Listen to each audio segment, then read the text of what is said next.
Bienvenidos y bienvenidas a Enclave Política. El periodismo está en crisis en medio de un planeta en crisis de relato, de narrativas y de credibilidad también.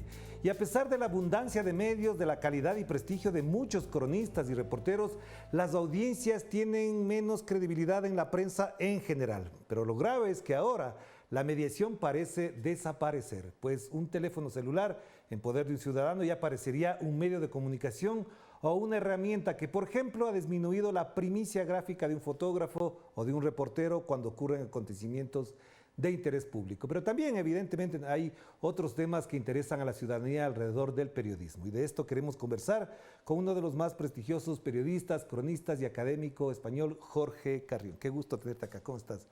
Qué bueno tenerte aquí. A ver, de entrada te diría, ¿cómo miras el panorama de la comunicación? Pero yo diría mejor del periodismo en función de lo que acabo de mencionar. Bueno, la verdad es que has resumido muy bien el núcleo duro de la transformación del periodismo entre el siglo XX y el siglo XXI, ¿no? Yo a este tipo de mutación la llamo el conflicto entre lo clásico y lo viral. Lo clásico era obviamente más jerárquico, más vertical y tenía que ver con cabeceras, con prestigio, con marca, con firmas, con una emisión unilateral de la información y evidentemente las redes sociales, sobre todo a partir del 2005, con el nacimiento de Facebook y de YouTube y la figura nueva del youtuber que va a convertirse en el influencer, cambia todo esto, se convierte en un modelo más bien horizontal y en el cual las audiencias ya tienen casi tanta importancia como los profesionales de la información. Y eso supone pues una revolución mayúscula. Y esto de la mediación, porque antes los periodistas éramos los mediadores, es decir, íbamos, recogíamos la información, pasábamos a los medios, los procesábamos y la pasábamos a la ciudadanía. Ahora esto se acabó. Sí, este verano me ha pasado algo muy interesante. Yo estaba de vacaciones, en España estamos en verano, y en mi cuenta de Twitter empecé a publicar listas de grandes novelas del siglo XX, de las mejores series de televisión que ver ahora, sobre temas como lo criminal o la fantasía, sobre podcasts, ¿no? Los mejores podcasts de ficción o de no ficción, y tuvo una gran repercusión. Entonces me di cuenta de que el suplemento cultural ha perdido esa capacidad de prescripción, de señalar aquello que es relevante, que hay que leer, que hay que comentar, que hay que compartir, y todos estamos como locos buscando los nuevos prescriptores, ¿no? Es raro, porque existen, son los mismos que en el siglo XX, son los críticos literarios, críticos culturales, reseñistas, periodistas culturales, que siguen haciendo su trabajo, pero han perdido mucha capacidad de influencia, porque, según las últimas estadísticas, la gente, el público, la audiencia que va directamente a un diario, a una revista, a leer la información, es mínima, ya no llega ni a la mitad. Claro. La otra mitad se informa sobre todo a través de WhatsApp y de redes sociales, ¿no? Claro, y otro elemento que también está en discusión, yo incluso cuando leía El imperio de lo efímero de Lipovetsky a finales del siglo pasado, pensé que estaba adelantándose demasiado y prácticamente a finales del propio siglo, inicios de este, lo efímero se convirtió en lo fundamental, en la existencia, digamos, de la noticia, era prácticamente de un día para otro, ya esa noticia anterior desaparecía. ¿Todo esto qué nos lleva a pensar? ¿Que los procesos se agotan o es que en la mirada de los medios, de las corporaciones mediáticas, lo efímero es lo fundamental? Yo creo que ese carácter leve, fugaz, efímero de la información es muy importante, pero que en nuestros cerebros, al menos de los que nacimos en el siglo XX, todavía hay este diálogo entre lo clásico y lo viral y buscamos el modo de compensar, ¿no? En efecto, estamos muy pendientes del trending topic y de esa noticia que mañana ya no nos va a importar. El caso de la guerra de Ucrania fue lamentablemente paradigmático. Nuestra atención duró un mes. El día que la guerra cumplió un mes, dejamos de interesarnos por Ucrania. Claro. Ahora han pasado 6 meses. 6 meses. La guerra sigue, pero ya no es portada de los medios de comunicación ni tema de conversación en las redes sociales. No obstante, ¿qué ocurre? Esto lo pensaba en estos días justamente viendo una serie de Apple TV que se llama Después del huracán y que habla de un modo muy interesante de una historia real que ocurrió en New Orleans durante el Katrina, ¿no? En un hospital se decidió dejar morir a gente dado que estaban colapsados y que era inhumano el trato que les podían procurar, ¿no? Bueno, pues yo he entendido mejor el Katrina viendo esa serie de cómo la entendí cuando cada día leía el diario y veía en televisión qué estaba pasando en Nueva Orleans, ¿no? ¿Qué te hizo cambiar? Porque hay una lectura de conjunto. Una mirada más reposada. Claro, una lectura de largo aliento en clave audiovisual. Ajá. Por tanto, yo creo que aunque en el día a día estemos buscando ese tipo de estímulo constante y de fragmentos de información, de ráfagas de información, al cabo de una semana, un mes o 10 años, valoramos la crónica, el documental, el reportaje o la serie de ficción basada en hechos reales que nos construye el puzzle completo, ¿no? Claro. Mientras esa necesidad siga existiendo, creo que el periodismo está a salvo. Claro, y acabas de mencionar esto, y qué casual, porque yo a propósito de la sanción, de la emisión del informe de la Comisión por la Verdad de México de Ayotzinapa, me puse a ver los 3 o 4 documentales que están expuestos al público y parecería que estoy viendo una ficción. Y lo que me acabas de mencionar también parecería que uno estaba viendo una novela, una telenovela, una serie de ficción, Claro. que en la práctica es la cruda realidad. Entonces a la distancia adquiere también ese valor porque estamos acostumbrados a que todo eso se ficcionice también. Eso es problemático, pero muy interesante. Y es que nos hemos acostumbrado a que nos cuenten las historias de largo aliento en clave novelesca o en clave telenovelesca. Acabo de ver un documental fascinante sobre María Ressa, la premio Nobel, la periodista filipina. Filipinas, sí. Y he entendido mejor Duterte. He descubierto, que no lo sabía, que Duterte tiene un perfil muy parecido al de Bolsonaro y que su uso de las redes sociales fue fundamental para ganar con la alianza con una Instagramer, con una influencer. Y el documental es una suerte de docu-thriller. Estás todo el tiempo nervioso pensando qué va a pasar con esos personajes. Cuando en Wikipedia puedes saber perfectamente qué pasó. Pero es mejor que te lo cuenten de ese modo, ¿no? Pero eso, por ejemplo, pasa con la serie de Evita Perón, a propósito de un libro muy importante que parecería que nadie lo ha leído. Ahora resulta que ven la serie de Evita y aparece de nuevo el libro. Efectivamente, ¿no? Tomás Eloy Martínez sacude la escena de la crónica, de la novela de no ficción o de semificción Con ese en lengua libro. española, todos lo leemos, se sigue leyendo, pero evidentemente cuando llega Netflix o HBO o Apple TV, hablamos de una audiencia global Impresionante. y muy alta, de modo que todo cambia y todo empieza. De hecho, es muy interesante, hablando de autores latinoamericanos, lo que va a pasar ya con Gabriel García Márquez. O sea, el autor más leído en lengua española, el más vendido en lengua española, va a tener una segunda vida muy distinta con los productos audiovisuales que vienen Que ya se sobre puede su entender obra. ahora. Y entonces, en función de esto, para cerrar esta primera parte, Jorge, ¿cómo vamos a formar nuevos periodistas? Tú que eres académico, yo también doy clases, asisto, digamos, a talleres, me invitan para hablar de los temas, y una de las cosas que me preocupa es cómo formar periodistas en función de estas nuevas lógicas, tomando en cuenta que incluso quienes han nacido en este siglo, son los alumnos que tenemos hasta ahora, evidentemente están condicionados, formados o estructurados con otro nuevo modo de narrar las cosas. Sí, yo creo que eso es la base, ¿no?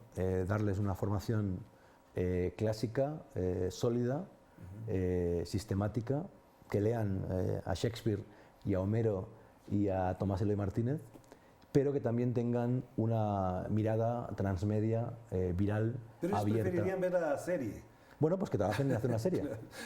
¿Por qué no, no? El tema es que no tienen que centrarse solo en contar una historia con los medios tradicionales, sino que tienen que abrirlo a hilos de Twitter, podcast o, por qué no, series de televisión. ¿Cómo cambió entonces de tu condición de periodista este cambio, esta transmutación de escribir, de leer, de concentrarse a las redes sociales, por ejemplo, donde tienes un peso significativo en quienes te seguimos, por ejemplo?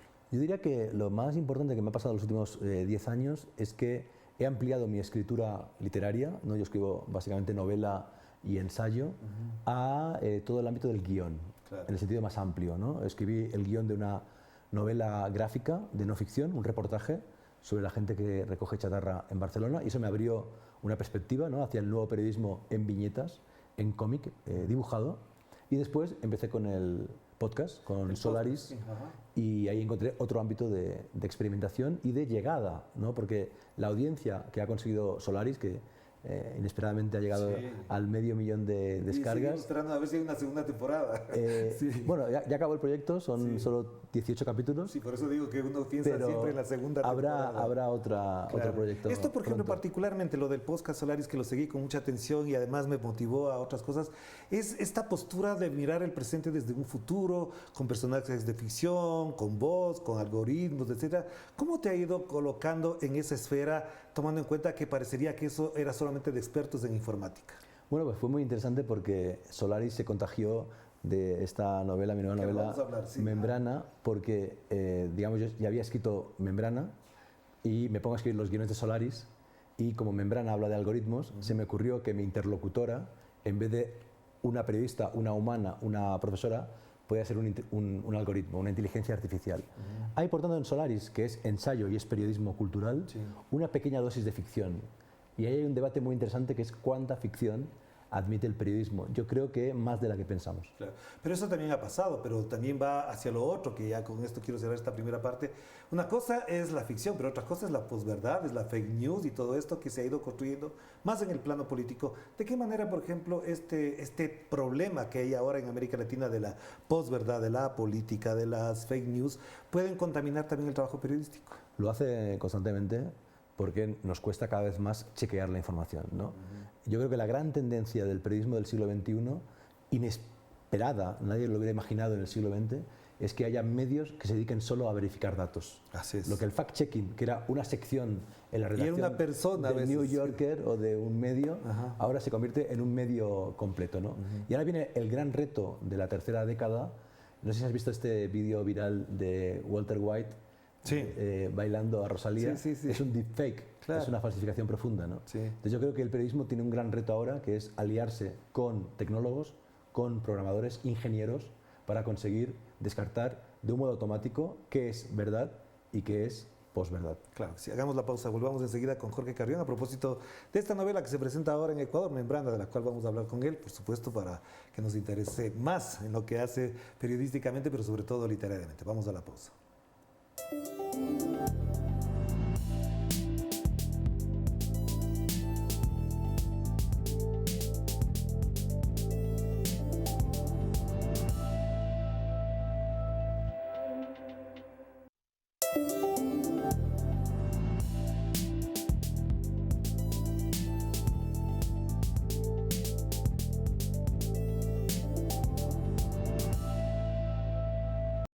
Estamos de vuelta aquí en Enclave Política y seguimos conversando con el periodista, cronista, académico Jorge Carrión, a quien tenemos el agrado de tenerlo aquí, porque en Ecuador va a presentar esta novela, Membrana, de reconocida crítica. Hay varios actores que ya la han leído, que la han cuestionado, que la han criticado, en el mejor sentido de la palabra quiero decir. No la hemos podido leer, pero de todas maneras te digo, ¿por qué esta novela adquiere esa connotación de experimentación, como dicen algunos? Bueno, porque se me ocurrió una idea, y es una novela que parte de una idea fuerte, y es que en el año 2100 se inaugura el Museo del Siglo XXI, un museo que cuenta la historia de los 100 años de este siglo. Y que no hay del siglo XX. No hay del siglo XX. Además. Hay varios museos del futuro. Sí, pero no hay del Museo del Siglo XX, no hay. Que yo sepa, no. ¿Y quién lo ha hecho, este Museo del Siglo XXI que se inaugura en el 2100? Lo ha hecho en secreto inteligencia artificial. Sí.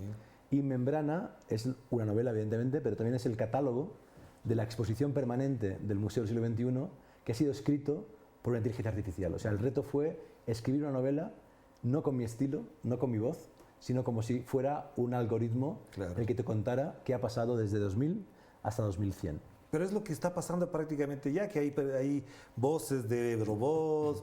Incluso se ha llegado al punto de que ya va a haber, o ya hay, creo, si no me equivoco, una novela escrita por un robot, por una computadora. Sí, hay varios experimentos. Y lo que yo no supe adivinar en Membrana es que iba a llegar la OpenAI, que es esta inteligencia artificial que te permite escribir cualquier texto en un momento. Tú le dices, escribe un texto de 250 páginas sobre Platón y la influencia en la filosofía del siglo XX, y te lo escribe en 3 minutos, ¿no? De algún modo lo que hago es imitar ese estilo, pero también inventarme cómo escribirán ellas en el siglo XXII. Cuando ya sepan escribir y hayan conquistado la poesía, hayan conquistado la ironía y hayan conquistado también la posverdad, en el sentido de que ellas cuentan la historia del siglo XXI. Sin que haya concluido. No, pero lo cuentan de modo interesado. Porque lo que ellas han hecho en el siglo XXI las convierte en el nuevo imperio. Entonces quieren legitimarse y contarte por qué hicieron lo que tuvieron que hacer. Pero estás entrando en el terreno de lo que ya se hacía en el siglo XIX y principios del XX, con lo que fascinaba a los escritores, a los creadores en general, que era ese mundo que no sabe que va a existir, pero que se percibe. Hay un tratado, un libro de Fito Berardi, si no me equivoco el nombre, Sí, sí. que se llama Futurabilidad. Y él habla de estas cosas, es decir, Totalmente. hay condiciones ya para pensar cómo va a ser el futuro. ¿Crees que por ahí apunta esto también? Totalmente, o sea, es una novela futurista, distópica, pero como habla del siglo XXI, hasta el año 2020, cuando la acabé de escribir, todo lo que cuento es verdad. Por tanto, hay una parte que es ensayo o periodismo. Claro. Y en esa parte cuento que el MIT ha creado un algoritmo psicópata que se llama Norman, como Norman Bates, y es verdad. Ya. Cuento que Facebook ha cancelado 2 algoritmos que hablaban en un lenguaje privado propio, y es verdad. Ya. O sea, lo que hago es, a partir de lo que ha pasado en estos 20 años, con las plataformas, con el totalitarismo incipiente del populismo y del regreso del fascismo, con la geopolítica, imaginar un futuro en el cual ocurren cosas que te invitan a pensar en cómo estás ahora actuando. Por ejemplo, una pregunta derivada de Membrana. ¿Es normal que hablemos más con nuestro teléfono móvil que con nuestra pareja? O en la mesa están más conectados con el celular que con la gente que está comiendo. Sí, sí, pero al cabo de un día Claro, me llega el informe y pone Sí. 3 horas 48 minutos. Yo no he estado 3 horas 48 minutos hablando con mis hijos o con mi mujer. Claro. Eso que es anormal, que es una aberración, que es súper problemático, lo hemos asumido como normal. Claro. La novela habla de eso, de a qué camino conduce un mundo en el cual somos tecnodependientes de las máquinas y tenemos más conciencia de dónde está nuestro teléfono móvil que de dónde está nuestro riñón. ¿Y hasta dónde esto te costó más que cualquier otro trabajo periodístico de investigación para poder llegar a darle el sentido y además la calidad de un relato de ficción? No, fue una novela que escribí en 2 meses de un modo muy arrebatado, muy feliz, muy loco. Experimentando, jugando de un modo muy lúdico, con esa voz narrativa. Y cuando la acabé, documenté lo que no recordaba fechas, detalles. ¿no? Claro, que es el proceso de corrección. En cambio, en mis crónicas, como por ejemplo Librerías Sí. o Barcelona, Libro de los Pasajes, la documentación es agotadora. Estás años leyendo, buscando, viajando. Y después la escritura es muy exigente, porque todo lo que dices tiene que estar verificado. Claro, claro. Aquí, en cambio, escribí con total libertad. ¿Y esa libertad qué te dio de aprendizaje con respecto a lo anterior también? Pues me da una lección, ¿no? Y es que ahora soy capaz de escribir un libro articulado, coherente, espero que bueno e interesante, Ajá. sin necesidad de hacer ningún tipo de trabajo previo. Yo siempre llenaba la pared de mi estudio de mapas, de post-its, Claro. de esquemas, hacía miles de esbozos. Claro. Membrana surgió sin ningún tipo Pero también hay de una trabajo previo. experiencia, ¿no? Y hay un trabajo Efectivamente, previo, es decir, no está efectivamente. todos los días trabajando. Aunque parezca mentira, siempre el creador de ficción está trabajando con los materiales que tiene a la mano. Totalmente. La artesanía, ¿no? La artesanía está estudiada, son un mínimo de 10.000 horas de práctica. Cuando llevas no 10.000, sino 100.000, ya eres capaz de escribir de otra manera, ¿no? Yo el lunes pasado escribí mi artículo sobre House of the Dragon para el Washington Post Ya. y lo escribí en 2 horas. ¿Por qué? Porque llevo 30 años escribiendo reseñas, artículos, ensayos y ya soy capaz de sintetizar mis ideas en un texto más o menos atrayente en un tiempo bastante... ¿Y qué? Esto tiene que ser un poco, vas a decir que es un poco chauvinista de América Latina. ¿Qué aprendiste de la literatura latinoamericana, del boom, de los grandes No es narradores? nada chauvinista. A mí me cambió la vida, evidentemente, como a todos los escritores de mi generación y de la anterior, y no sé si de la siguiente, Ajá. leer a Borges y a Cortázar con 18, 19 años. Fui a París, quise ir a Buenos Aires, Claro. y al viajar por América Latina, estuve 2 años viajando por toda América Latina, ahí descubrí la crónica en toda su potencia. Yo había leído a Juan Villoro, había leído a García Márquez, a Elena Poniatowska, pero no conocía ni las revistas, y en Perú descubrí Etiqueta Negra, Etiqueta Negra, ni claro. conocía a los autores que en aquella época, año 2003, no habían llegado todavía a España, ¿no? Como Martín Caparrós, Claro. como Leila Guerriero, que estaba escribiendo su primera novela de no ficción, Los suicidas del fin del mundo, como Jaime Bedoya en Perú, como Maye I en Venezuela, ¿no? Entonces, el viaje me permitió hacerme un mapa que se convirtió en una antología después, se llama Mejor que ficción, de cronistas latinoamericanos, que ahora justamente, ahora hace un mes, se ha publicado una nueva edición, 10º aniversario en Almadía, con una crónica de una cronista ecuatoriana, Sabrina Duque. Ah, Sabrina Duque, claro, una Porque periodista. sí. quería ampliar el espectro a otros países que no estaban en la primera edición, como Ecuador, y quería evidentemente reforzar la idea de que la nueva generación es de mujeres escritoras, periodistas, que están trabajando de un modo muy potente. Claro, y otro elemento que siempre está en el análisis, y esto, por ejemplo, lo había intercambiado con Gabriela Wiener a propósito de Guaco Retrato, que ahora ella está en España, y una de las cosas que se sienten, perciben, es ese modo de mirar a España desde España siendo latinoamericano. ¿Cómo ves esa presencia, no digo física, sino literaria, de autores latinoamericanos en España que incluso llegan a un punto a tensar esa mirada colonial que existe con respecto a la literatura y a la política mismo entre las dos regiones? Eso me parece muy interesante. Gabriela Wiener está en las dos ediciones de Mejor que Ficción, es decir, hace 10 años ya me parece ella viene haciendo eso, importante de la escena de lo documental en español. Y ahora, en efecto, Gabriela vive en Madrid, Martín Caparrós vive en Madrid, y de pronto los artículos más incisivos sobre la monarquía española los ha escrito Martín Caparrós desde un lugar y Gabriela Wiener desde otra, desde la capital. Y en la ficción, ¿no?, de pronto encontramos una escritora tan importante como Mónica Ojeda, que justamente fue exalumna nuestra en el máster en creación literaria de la Pompeu Fabra, que también vive en Madrid, que lo hace desde la ficción, ¿no? Cuestionar el imaginario blanco, ¿no?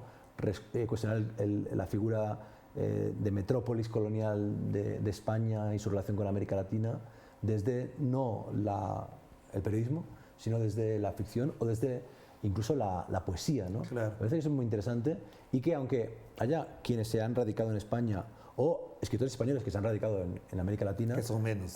Pero hay muchos periodistas que con la crisis del 2009 vinieron aquí y trabajan en El Faro en El Salvador o en El País México o en Argentina. Y también lo que es muy interesante es escritores latinoamericanos que pasan un tiempo en España o en Estados Unidos y eso les cambia también la perspectiva y se vuelven autores que pueden ejercer una crítica con una base vital, ¿no? Lo que hizo José Martí o Rubén Darío, ¿no? En su época, viajar para tener una doble perspectiva respecto a la geopolítica de tu época. Y acabas de mencionar a cuatro personajes, a Caparrós, a Gabriela Wiener, a Sabrina Duque, a Mónica Ojeda. De los cuatro, tres son mujeres. Y ahí viene el otro elemento que también hay que abordar cuando se encuentra con personas como tú. Esta feminización, ¿crees, de la crónica, de la narrativa, le ha dado más densidad, le ha dado más complejidad? ¿Hasta dónde ha cambiado? Porque incluso cuando escucho entrevistas generalmente de escritoras, mujeres, cuando recorren su pasado, hablan efectivamente de que leían solamente a hombres, que eran los grandes autores. Claro, ha habido un cambio de perspectiva muy fuerte, ¿no? Afortunadamente.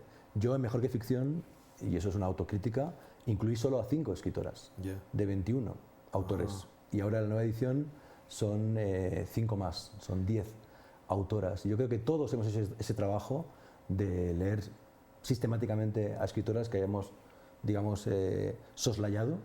Yo he leído en los últimos años a Anne Carson, a Margaret Atwood, a Ursula K. Le Guin, etcétera, a Elena Garro.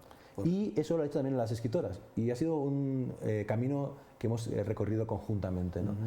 Sobre el tema de las escritoras, creo que Ecuador es un caso particularmente interesante, porque el nivel que han alcanzado en su prosa y en su mundo Mónica Ojeda, Daniela Alcíbar, Fernanda Puero, Natalia García Freire, ¿no? Realmente me parece muy destacable, ¿no? Como en pocos años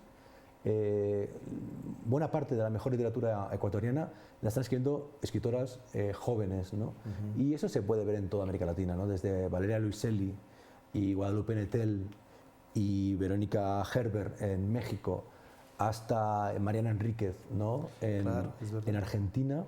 El nuevo canon es un canon femenino que de algún modo está reescribiendo ese error que fue que el canon del boom fuera masculino, cuando teníamos a Silvina Ocampo o a Elena Garro o a tantas otras escritoras que podrían haber pertenecido, pero era una época distinta en que se eclipsaba sistemáticamente y ahora por suerte vivimos en otra época.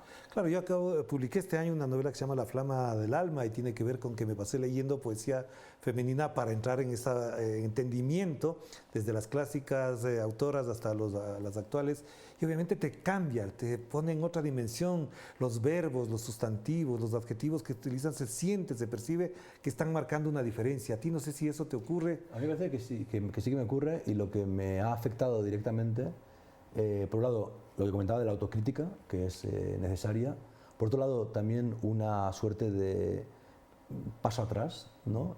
Está bien que las escritoras tengan más protagonismo ahora que los escritores, no pasa nada, observemos y aprendamos. Y después, en términos creativos, me han ocurrido cosas extrañas. Membrana está escrita en primera persona del plural femenino, sí. como si fueran unas narradoras, porque como son inteligencias artificiales, son redes neuronales, me surgió, no sé por qué, escribirlo así. Y en Solaris, ella se convierte, que es mi interlocutora algorítmica, mi corresponsal en el futuro, se convierte en un personaje muy político cuando me enseña la posibilidad de hablar en lenguaje inclusivo. Exacto. ¿No? Sí. Y ese tipo de cuestiones hace 5 años es imposible. No, ni siquiera lo tratábamos. Que yo escribiera con lenguaje inclusivo o escribiera una novela en femenino, y ahora ha surgido porque hay una efervescencia, un espíritu de la época muy fuerte que nos empuja hacia nuevas maneras de entender la relación de la literatura con el género. Gracias, Jorge. Se nos acabó el tiempo, así es la televisión. Muy amable por estar con nosotros. Gracias. Bienvenido también al Ecuador, y a ustedes les invitamos también a que vean, que participen de esta novela. Digo participen, ya no solamente es leer, porque efectivamente pone a pensar y a buscar más cosas con respecto a la literatura y al mundo que nos toca vivir en este siglo XXI. Nos despedimos. Cuídense mucho. Chao, chao.